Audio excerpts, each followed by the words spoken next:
and reprogram the individual. And I have to use the word reprogram, but that's what's been happening. We've been programmed to think and to act a certain way. Very good.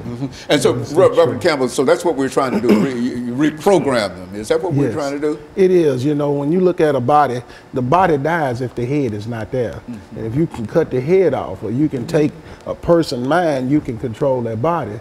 And changing their mindset, teaching them information of knowing, like Pastor Walker was saying, what they in and why they're doing what they're doing, because they have fell into the system that was already built to make them fall into. It helps them. When you get information, it says our people perish for lack of knowledge. And that's what happened. They're perishing because they don't understand. They just don't understand. And it's our job to help them understand, and then to empower them how to come up out of what they've been in. For instance, all of us have been in that lifestyle like them.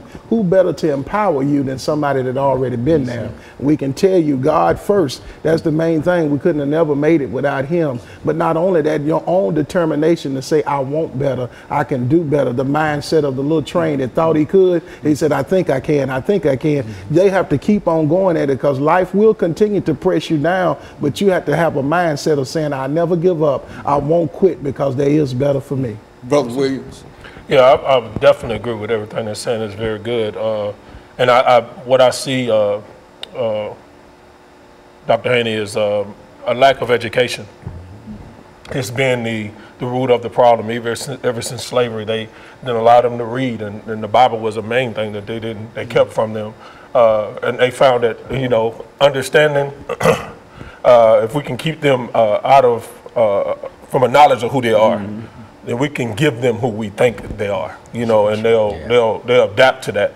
And so that's what we've seen. We've seen these ideologies been perpetuated over our people for, you know, centuries of time, and that's what they have adapted to, and they've taken it on as their own character or personality, and they're acting it out, just as these two men of God have just said. But I think what we have to do in reclaiming is getting them to first know who they are, and then we'll come under that and fortifying them with education, teaching them history, you know, teaching them about you know, how to empower other communities, and not just their own, you know, because a lot of what we'll see in our communities is that person that has made it out, like ourselves, that have got it brought out of the fire. A lot of them have said, okay, well, I'm gonna move on the outskirts because I don't have to deal with it.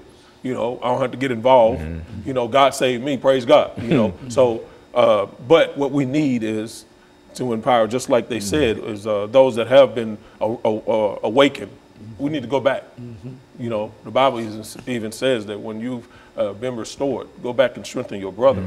So that's what we're doing.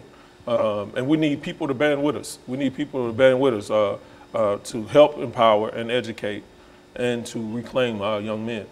Reverend, what kind of support do you think you're finding among the general population for what you're doing? Well, what we see is a lot of candle burnings, and that's about it. In a lot of situations, you see a lot of candle burnings when what we need is people to be more interactive. When we talk about interactive ministry, we're not talking about going out getting some young men to come to church so they can hear us preach. That's right. And we're not talking about that. We're talking about interactive ministry. And to minister means to serve. You know, we got to find out what their needs are and then help serve them in a way where we can help meet those needs. And then if those needs are something that's really negative, then we got to show them a way to get around that, and that's when the empowerment part comes in.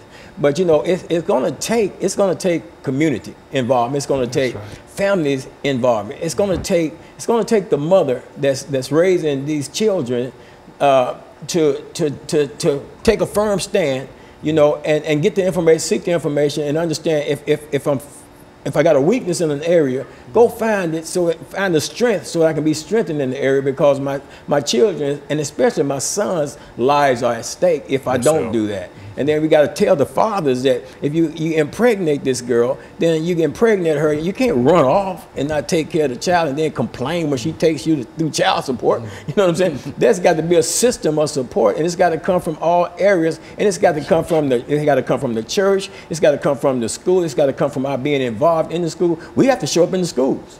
to see what our children are going through in the school system, because they're being mistreated there as well. You know, it's no secret about that. That's right. The school to prison pipeline, man, it's a deadly real thing. It's definitely real, and our people are suffering from it. And you know, and people say, you know, you talk about the knowledge part, Pastor Bishop, and you know, it's our people perish for a lack of knowledge, but we were taught what you don't know won't hurt you, but what you don't know is destroying us. Yes. So the power comes in when we tell somebody, like Mr. Williams said, who they are, then that gives them power to move forward into the greater things in life that God has designed and purpose for us to do. Because for many years of our lives, I'm sure, I know I did, I didn't know who I was. Dr. Campbell, the last statements here. It's so true of coming together. That's the biggest thing. And then for organizations, some organizations don't know that is in the trenches trying to help.